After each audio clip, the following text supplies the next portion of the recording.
émission matinale de prière et d'intercession sur Béni TV. Êtes-vous malade? Avez-vous un blocage quelconque? Votre vie est-elle menacée? Sentez-vous des oppressions? Et avez-vous d'autres sujets pour lesquels vous souhaiterez compris? Rejoignez cette chaîne de prière chaque matin, du lundi au vendredi. Priez sans cesse, du lundi au vendredi, à partir de 5h30. Priez sans cesse, dévante l'aurore et prends possession de ta journée. Maintenant je suis sauvé. Nous sommes tous à la recherche de la grâce et de la bonne bénédiction de notre Père Céleste qui, lui aussi, est à la recherche de ses fils. Des fils qui sont capables de croire en lui, des fils qui sont capables de savoir que quand il a dit quelque chose, il est attaché à sa parole pour la matérialiser. Et que quand il parle, il n'est pas un homme pour mentir ou un fils de l'homme pour se repentir. Comme le dit la Bible, il réalise ce qu'il a dit. Est-ce que le Seigneur peut trouver des gens encore aujourd'hui capables de croire de façon aveugle en lui? De croire que si Jésus ou Dieu m'a dit quelque chose, je dois être capable de tenir ferme parce qu'il va accomplir quel que soit le temps, parce que Dieu n'est jamais en retard. Seigneur, merci de nous avoir donné la vie. Tu as toujours promis nous garder. Tu as promis que tes anges camperaient autour de nous. Parce que tu as dit, des anges de l'Éternel campent autour de ceux qui le craignent. L'ange de l'Éternel campe. Et tu campes autour de nous. Tu es avec nous, tu es derrière, devant. Tu nous entoures, Seigneur. Tu es autour de nous, Père éternel. Pour nous délivrer du danger. Parce que tu tiens tes promesses. Merci parce que notre Père, tu as tenu la promesse de nous donner la vie aujourd'hui, nous ayant délivrés des terreurs de la nuit, nous libérant des puissances du diable, nous permettant, Seigneur, de savourer la victoire à travers la vie que tu donnes à tes enfants chaque matin. Sois béni notre Seigneur, au nom de Jésus. Amen.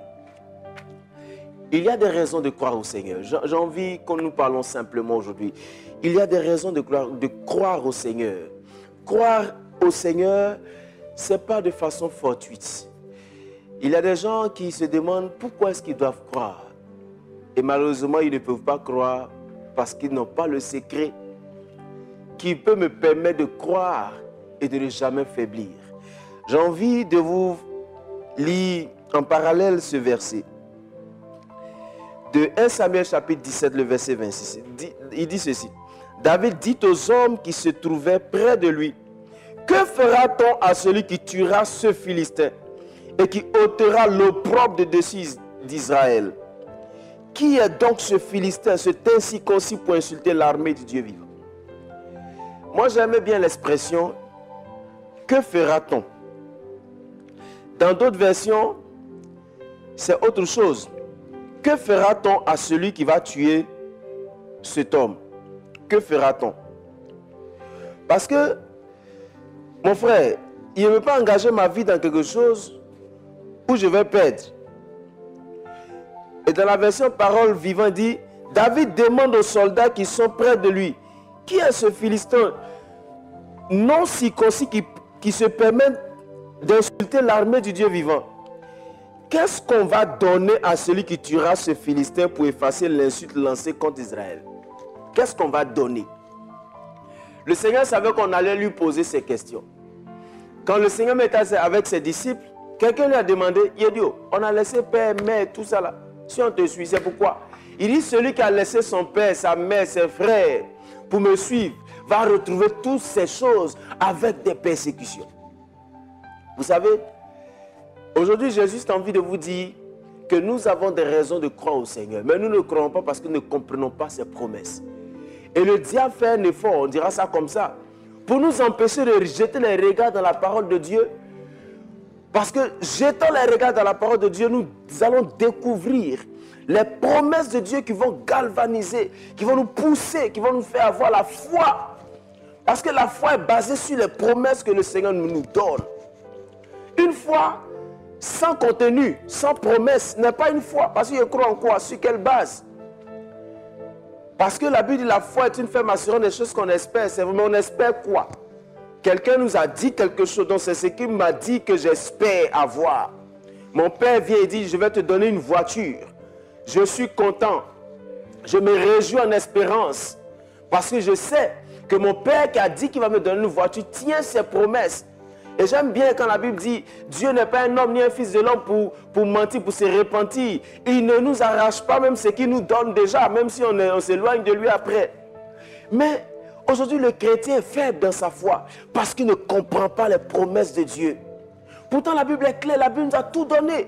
Il nous a dit, quant aux esprits, il a brisé le pouvoir. Il les a livrés publiquement au spectacle. Il a triomphé de ses autorités par la croix, par sa résurrection. Il nous rassure en nous disant, voici, vous avez le pouvoir de marcher sur les serpents et les scorpions. Toute la puissance de l'ennemi, vous ne serez, rien ne pourra vous nuire. Il nous a dit cela. Il nous l'a dit. Il a dit, pas même mettre sûr, vous êtes guéris. Je me suis fait pauvre pour que vous soyez riches. Il a dit qu'il nous a donné tout ce qui contribue à notre épanouissement. Il nous l'a dit. Mais comment est-ce que nous pouvons comprendre ces choses si nous ne jetons pas les regards dans la parole de Dieu? Et comment notre foi va être motivée? Parce que la promesse est le moteur de la foi. C'est la promesse qui fait marcher la foi. Chrétien, tu n'as pas la foi, tu ne crois pas en Christ. Parce que tu ne crois pas aux promesses, tu ne découvres aucune promesse de Dieu. Quand la Bible dit que tout âme forgée contre toi sera sans effet, toute langue qui s'élèvera en justice contre toi, tu la condamneras. Ça aussi, c'est une promesse. Mais il nous donne les promesses et il nous donne l'assurance de notre sécurité. Quand il dit dans Isaïe 41, verset 10 que j'aime citer, ne crée rien, ne promène pas des regards inquiets. Il est là, il est avec nous. Quand ses disciples étaient en train de s'affoler parce que Jésus marchait sur eux, ils ne comprenaient pas. Ils disaient, ah, c'est un fantôme. Il dit, non, soyez rassurés, c'est moi. Pierre dit, si c'est toi, dis-moi de venir. Il dit, viens petit, viens, on va avancer. Pierre est venu. Mais à un moment donné, Pierre a commencé à perdre. Il a commencé à plus regarder les choses, les mouvements de l'eau, les choses naturelles plus que la parole de Dieu. Aujourd'hui, notre foi est affaiblie. Aujourd'hui, j'ai rétrogradé. Tu as rétrogradé parce que tu ne crois plus à la promesse de Dieu. Parce que tu te dis, ça prend trop de temps. Ça prend trop de temps. Moi, j'ai fait quoi à Dieu depuis là? Je suis dans telle situation. Frère, les chrétiens qui pensent comme ça vivent en comparaison avec les autres. C'est-à-dire, eux, leur vie, là, ça doit marcher au même niveau que celle des autres. Moi, depuis là, je suis à tel niveau. Moi-même, depuis là, je suis à tel niveau. Cher frère, tu n'es pas obligé d'être au même niveau que les autres. Le fait que l'autre soit à un niveau que tu crois grand, et auquel tu compares ton niveau, que tu définis petit, ne signifie pas que Dieu est en retard dans ta vie. Ça signifie simplement que tu es pressé. Et que bientôt, tu ne vas plus croire que la parole de Dieu est vraie. Tu vas perdre la foi. Et le diable va te mentir au point de t'éloigner de Dieu. Rassure-toi, cher frère. La parole de Dieu est vraie. Elle se réalise certainement. Et n'abandonne pas, n'abandonne jamais. Parce que si David a demandé, qu'est-ce qu'on va donner à celui qui va tuer Goliath? Ce n'est pas parce que forcément il s'attendait à ce qu'un homme le récompense, mais il voulait le faire pour Dieu. Mais en même temps, ça attire notre attention. La promesse donne la foi, la promesse galvanise, la promesse booste. Et le Seigneur, pour nous booster, nous a donné beaucoup de promesses dans sa parole. Mais malheureusement, ne regardons pas la parole de Dieu. Et finalement, le chrétien peut acheter des téléphones beaucoup plus chers qu'une Bible qui coûte 5 000. 5 000 francs CFA. Ou bien même 1000 francs CFA. Vous comprenez? C'est-à-dire, des chrétiens sont incapables de s'acheter une Bible qui va leur donner toute la vérité. Pourtant, la Bible de Jean, vous connaîtrez la vérité et la vérité vous rendra libre. Libre de tous ces mensonges du diable qui nous empêchent de croire que le Seigneur est capable de faire. Qui nous empêchent, les mensonges du diable qui nous empêchent de croire que le Seigneur est avec nous. Le diable veut nous faire croire que Dieu n'est pas là parce que telle situation a pris du temps. Regarde ton enfant qui est comme ça. Regarde ceci. Il nous met toujours en comparaison avec les autres. Et nous donne l'impression que toutes les situations de la terre vont nous submerger au point où nous serons incapables de réagir. Pourtant, le Seigneur nous donne toujours les assurances. Frère, aujourd'hui, en fait, j'ai envie de te dire, lis la Bible. Lis la Bible. Dans la Bible, tu vas découvrir les promesses. les promesses de Dieu ne doivent pas venir de la bouche d'un prophète. Aujourd'hui, les chrétiens sont endormis à cause des prophéties qui ne donnent même pas, enfin, qui n'ouvrent pas de porte. Parce que quand on te dit, je vois que tu es béni, frère, ça, ce n'est pas une prophétie qui doit être dite sur la vie d'un chrétien. Quand nous sommes enfants de Dieu, nous sommes dans la bénédiction. Mais il faut qu'on ait l'intelligence nécessaire, non seulement pour savoir les promesses, et pour commencer à les posséder parce que nous sommes dans la maison du Père. Mais regardez comment on vit notre vie chrétienne. Nous sommes dans la maison du Père. Et encore, nous craignons le diable. Et nous avons plus les regards sur le diable que sur Dieu. Notre adoration est saturée par des préjugés démoniaques, des préjugés de est-ce que, frère, tu es dans la maison du Père, parce que je le dis et je le redirai, la Bible est vraie. Et la Bible dit, il m'a pris du royaume des ténèbres, m'établit dans le royaume du Fils de son amour. Je suis dans le royaume de Dieu. Je suis enfant de Dieu. J'ai toutes les promesses de Dieu. J'ai la guérison, j'ai la santé divine, j'ai la vie, j'ai la victoire. Parce qu'il a fait de moi un plus que vainqueur. C'est ce qu'il dit de moi. Il dit de moi que je suis un plus que vainqueur. Je suis une belle et bonne personne. Je le déclare, je le reçois, je le vis. C'est ce que je suis. Et le diable n'a pas envie qu'on comprenne notre identité. Frère, lis la Bible. Lis la Bible, cher frère, lis la Bible. Parce que si tu ne lis pas la Bible, tu seras condamné dans un mensonge et dans des illusions prophétiques inutiles. Le Seigneur veut que tu lises la Bible. Lis la Bible. Aujourd'hui, on ne va pas prier pour que Dieu te donne la force de lire. C'est une décision. Tu peux décider de lire la Bible. Parce que finalement, aujourd'hui, on passe plus de temps sur des réseaux sociaux que sur la Bible. On n'a pas dépassé toute la journée sur la Bible, mais la Bible dit, cherchez premièrement le royaume et la justice. Et les autres choses vous seront données. C'est-à-dire que tu dois commencer ta journée, comme nous sommes en train de le faire, avec une réflexion biblique. Tu dois fermer ta porte avec une réflexion biblique le soir avant de dormir. Et cesse de saturer ta tête avec des illusions inutiles. De certains films qui ne prônent que la jalousie, le meurtre, le goumet, dans le langage ivoirien. Et puis finalement, tu es perdu, tu es troublé. Je prie que le Seigneur te visite au nom de Jésus. Je prie que le Seigneur te visite au nom de Jésus. Je prie que le Seigneur te visite, qu'il te donne la force de lire sa parole, la force de le faire. Cher frère, ce n'est pas en mettant une Bible au chevet de ton lit que tu seras sauvé.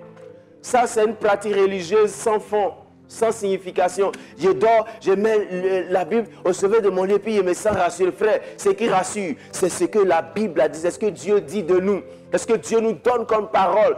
Qu'est-ce que tu sais de la parole de Dieu? Aujourd'hui, je vous assure qu'il y a des chrétiens qui sont dans l'église, ça fait 3 ans, ils n'ont aucun verset biblique dans la tête. Avant, nous connaissions Jean 3,16. Car Dieu a tellement aimé le monde qu'il a donné son Fils unique afin que quiconque croit en lui ne périsse pas, mais qu'il ait la vie éternelle. Mais combien de chrétiens peuvent-ils réciter ce verset aujourd'hui textuellement? Mais parce qu'en fait, on n'a plus envie de nous impliquer. On a envie d'être des marionnettes, des religieux. Enfin, religieux, on dit une marionnette. Non, une marionnette religieuse, voilà.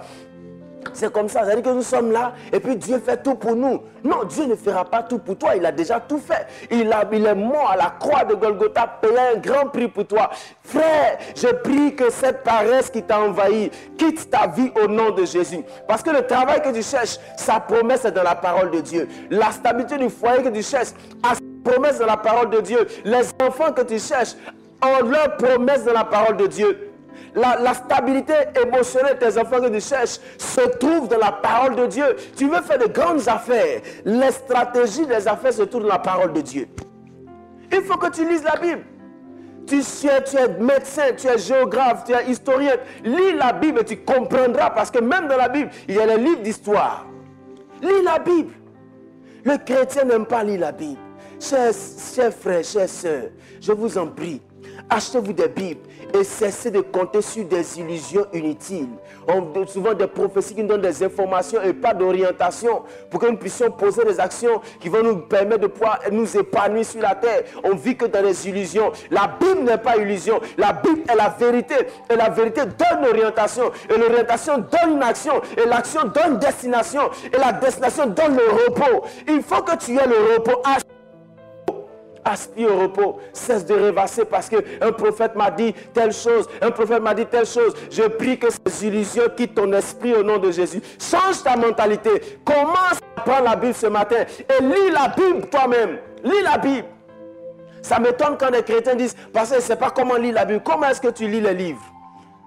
Tu es allé à l'école, comment est-ce que tu peux lire un livre? Lis un livre, lis. Et j'ai envie de dire, je le dis souvent, je vais terminer. Vous savez, la Bible, dans la Bible, il n'y a pas de révélation. Il y a des leçons de vie que tu dois prendre. Si tu cherches une révélation dans la Bible, tu n'auras pas. Cherche des leçons de vie, cherche des leçons d'orientation, cherche une vérité qui va te transformer ton environnement, ta vie sociale, ta vie intellectuelle, ta vie spirituelle, ta vie sentimentale, ta vie matrimoniale, ta vie relationnelle. Cherche des enseignements qui vont changer toutes ces choses. Et tu vas voir que tu auras une vie épanouie. Cherche des choses qui vont dire comment te décharger ton cœur de ces rancunes, de ces rancœurs, de ces choses qui t'empêchent d'avancer. Parce qu'il y a des gens que je vois dans les rancunes, ton cœur est tellement chargé que ça a fermé tes yeux. Tu ne peux pas voir les choses spirituelles. Tu es lourd, ton cœur pèse plus que ton corps. Parce que simplement, le diable te dit que tu as raison de garder ça dans ton cœur. Je prie que de ces choses au nom puissant de Jésus, que tous ces fardeaux qui sont sur ton cœur, parce que le diable t'a dit tu as raison, tu les as gardés et tu ne parles plus avec certaines personnes, que ces choses tombent maintenant au nom de Jésus, que le Seigneur te libère de ces choses au nom puissant de Jésus-Christ. Ô tendre Père, étends ta main et manifeste-toi, Seigneur. Étends ta main, glorifie ton puissant nom dans leur vie. Je prie que tu étendes ta main. Tu cherches la guérison. Ta guérison se trouve de la parole de Dieu. Lis la Bible. Et la Bible a dit des choses, a donné des promesses pour ta guérison. Mais je prie ce matin que le Seigneur touche, que le Seigneur se révèle à toi et qu'il guérisse de ce mal au nom puissant de Jésus-Christ. Seigneur, merci parce que tu le fais. Tu bénis tes enfants ce matin. Tu leur donnes ta grâce. Tu leur donnes ta grâce. Tu leur dis que tout se trouve dans ta parole. Tu as déjà donné ta parole. La Bible dit, j'envoie ma parole pour guérir. Ta parole vient pour guérir, pour restaurer, pour bénir, pour donner, pour sonder nos cœurs, pour nous stabiliser émotionnellement. Père, je prie que tu stabilises tes enfants. Au nom puissant de Jésus-Christ de Nazareth, étends ta main dans leur vie, Seigneur. Construis leur vie. Parce que Seigneur, même si on revenait comme Pierre ou comme David demandait, qu'est-ce qu'on va donner à celui qui va te suivre? Tu as toujours tes promesses. Les promesses sont déjà là. Il nous suffit simplement de les découvrir. Parce que tu nous as dit que même si on a laissé nos pères, nos mères, nos frères, nos soeurs, nos biens, nous allons retrouver toutes ces choses avec des persécutions. Et tu seras là. Tu ne vas pas nous abandonner. Tu as promis être là tous les jours pour nous, Seigneur. Et tu nous demandes de ne pas avoir peur. Père, merci parce que tu nous conduis. Tu nous conduis puissamment. Seigneur, je veux prier pour tous ceux qui sont malades encore une fois. J'ai à cœur de le faire encore. Je prie particulièrement pour cette personne qui souffre d'un mal, un mal mystique, un mal qui ne comprend pas. Je prie, Seigneur, que ce mal disparaisse. Au nom puissant de Jésus, quel que soit son nom, je déclare que ce mal disparaisse. Au nom puissant de Jésus-Christ, étends ta main, Seigneur. Manifeste ta grâce au nom de Jésus. Avant de continuer à prier, j'ai cette parole que je sens dans mon esprit. Tu es là, le Seigneur t'a demandé de poser une action depuis 2019. Et depuis 2019, tu as hésité jusqu'à maintenant, où tu m'écoutes, où tu es sous l'écho de ma voix. Et il y a des choses qui sont bloquées parce que tu n'as pas obéi comme le Seigneur t'a dit. Tu n'as pas obéi à Dieu, tu n'as pas fait comme il t'a dit de faire. C'est le temps de te retrouver. C'est le temps de te racheter. C'est le temps de revenir et de faire ce que Dieu t'a mis à cœur de faire. Et je pense que cette action que tu vas poser, peut-être que tu la trouves trop grande pour ne pas la faire. Mais laisse. Quand Dieu dit quelque chose, c'est parce qu'il a une autre chose derrière. Quand il te demande de te libérer de quelque chose, c'est parce qu'il veut que tu vides tes mains pour qu'il te donne plus grand que ce que tu as dans la main. Je prie que le Seigneur te commande et te conduise. Que le Seigneur te conduise pour que tu arrives à matérialiser. Cette façon de faire va montrer à Dieu que tu crois réellement en lui. Comme il a dit à Abraham, va me sacrifier ton fils. Il savait qu'il avait prévu déjà un bélier. Mais il voulait voir les actions d'Abraham. Et c'est la même image que le Seigneur montre dans mon esprit. Il sait qu'il a des choses qu'il va te donner. Mais il veut voir à quel niveau tu l'aimes. Jusqu'où tu peux aller avec lui. Seigneur, merci pour ta grâce. Merci pour ta fidélité, Seigneur. Nous allons prier. Nous allons prier pour ces personnes qui souffrent de stérilité. partielle ou complète. Nous allons prier que le Seigneur les aide, que la grâce de Dieu vienne. Mais vous avez aussi votre promesse dans la parole de Dieu. Lisez la Bible et vous allez découvrir, saisir, vivre, manifester ces promesses. Père, merci parce que tu étends ta main. Donne ta grâce à tes enfants. Libère tes enfants de toutes ces choses au nom puissant de Jésus. Que ce mal disparaisse. Chez toi, il n'y a pas de stérilité parce que c'est toi qui fais, qui donne la fécondité, qui donne la fertilité, Seigneur. Je prie, Père, que ta grâce, tout ce qu'elle nommait stérilité dans leur corps, que ton nom soit béni. Au nom de Jésus. Amen. Nous sommes bénis au nom de Jésus. Tu vas prier. Je veux que tu pries pour ta nation. Prie pour que le Seigneur stabilise ta nation, qu'il te donne sa grâce. Prions. Seigneur, merci. Tu as dit, heureuse la nation dont l'Éternel est Dieu. Nous prions, Seigneur, que ta grâce vienne dans nos nations. Viens pour conduire nos nations, Seigneur. Viens pour nous bénir dans nos nations. Viens pour stabiliser nos nations. Seigneur, nous avons peur. Nous sommes effrayés par les nouvelles que nous entendons. De guerre ici, de conflits là, Seigneur, stabilise nos nations. Donne-nous de vivre la joie. Donne de vivre tranquillement dans nos nations, Seigneur. Merci parce que tu es le Dieu vivant et fidèle. Au nom puissant de Jésus. Amen. Je veux te dire, pendant que je parle, tu as prévu effectuer un voyage. Et il y a un moment, le voyage, tu luttes pour aller dans ce voyage, mais tu sais pertinemment que c'est pas que il y a eu grand chose, mais tu n'arrives pas à voyager. C'est parce que le Seigneur ne veut pas que tu partes. Il sait que si tu vas, tu vas beaucoup plus souffrir. Tu vas avoir beaucoup plus de problèmes. C'est parce qu'il veut te préserver. C'est pas parce qu'il est contre toi. Cesse de dire, Seigneur, pourquoi je n'arrive pas à faire ça et que les autres ne sont pas toi. Tu as ton histoire et tu as ta vie. Laisse le Seigneur te conduire. Reviens et écoute le Seigneur. Cesse d'écouter tes propres voix. Ou cesse de culpabiliser parce que tu te dis, c'est parce que tu n'es pas sainte ou quoi, saint ou quoi que Dieu ne fait pas. Non. Les choses de Dieu ne dépendent pas de notre sainteté. Ça dépend de ce qu'il a prévu pour nous. Seigneur, merci pour ta grâce. Merci de conduire ces personnes. Merci de les aider. Merci Seigneur, parce que tu leur fais comprendre que ce n'est pas parce qu'ils ont mal fait quelque chose qu'ils sont là. C'est parce que tu les aimes que tu les préserves. C'est parce que tu les aimes que tu les gardes. Conduis-les, Seigneur Dieu. Merci de le faire. Au nom de Jésus. Amen. Seigneur, merci pour la journée de tes enfants. Ils s'en vont pour vaquer à toutes leurs occupations, chacun dans son rang, son grade et sa qualité. Je prie, Père, que tu accompagnes chaque personne. Seigneur, notre Dieu, nous nous confions en toi encore ce matin. Nous voulons, Père, que tu préserves tes enfants de tout accident, de tout danger. S'ils avaient des ennemis qui devaient les rencontrer aujourd'hui, que ces ennemis échouent au nom de Jésus. Seigneur, éloigne tes enfants de mauvaises personnes, des assassins, des buveurs de sang, des vampires. Éloigne tes enfants de ces personnes.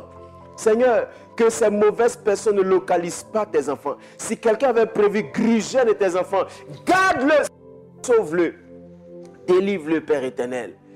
Que ta grâce accompagne tes enfants. Que, Seigneur, tes enfants sortent en paix, reviennent dans l'allégresse, célébrer avec ta famille les bontés de Dieu, avec leur famille les bontés de Dieu, Seigneur. Merci parce que tu vis. Tu les accompagnes, tu bénis leur journée au nom puissant de Jésus. Amen. Nous allons faire une prière. Tu vas prier pour l'évangile dans le monde et encore l'évangile dans ta famille. Que le Seigneur permette que tous ceux qui n'ont pas encore connu le Seigneur puissent le connaître. Parce que nous ne savons pas quand est-ce que la mort viendra surprendre quelqu'un. Prions. Seigneur, je prie que tu étendes ta main sur la vie de tes enfants. Ô notre Dieu, conduis-les. Seigneur, nous voulons que des cœurs soient davantage touchés. Touche les cœurs de ceux qui ne te connaissent pas, dans nos familles, dans notre nation même. Touche les cœurs de ces personnes. Des gens prêchent, tu pousses des gens à prêcher l'évangile. Seigneur, que cette parole que les gens donnent, ces bonnes nouvelles qu'ils annoncent tombent dans les oreilles de personnes capables d'entendre, de revenir à toi, de décider de croire en toi, de se confier totalement à toi, pour que non seulement tu leur donnes la paix du cœur, mais encore le salut éternel. Merci de les garder, de garder leur cœur, Seigneur. Merci parce que je sais que nos frères, nos soeurs qui ne te connaissent pas s'approcheront de toi, te connaîtront, vont savourer les bontés de notre Seigneur, vont vivre la grâce de Dieu. Merci de le faire dans leur vie, au nom puissant de Jésus. Amen. Nous sommes bénis ce matin au nom puissant de Jésus. Nous avons été heureux, toute l'équipe et moi, de passer tout ce moment avec vous dans l'exhortation, dans la prière et tout ça. Nous parlions aujourd'hui de croire, de continuer à lire la Bible parce que c'est dans la Bible que se trouvent les promesses de Dieu. Et comme David le disait, qu'est-ce qu'on va donner à celui qui va avec Goliath? En fait, la promesse galvanise. Le fait de savoir que Dieu me réserve quelque chose, me pousse plus loin, me permet de pouvoir avancer dans ma recherche, dans ce que je vais faire avec lui. Alors, lisez la Bible.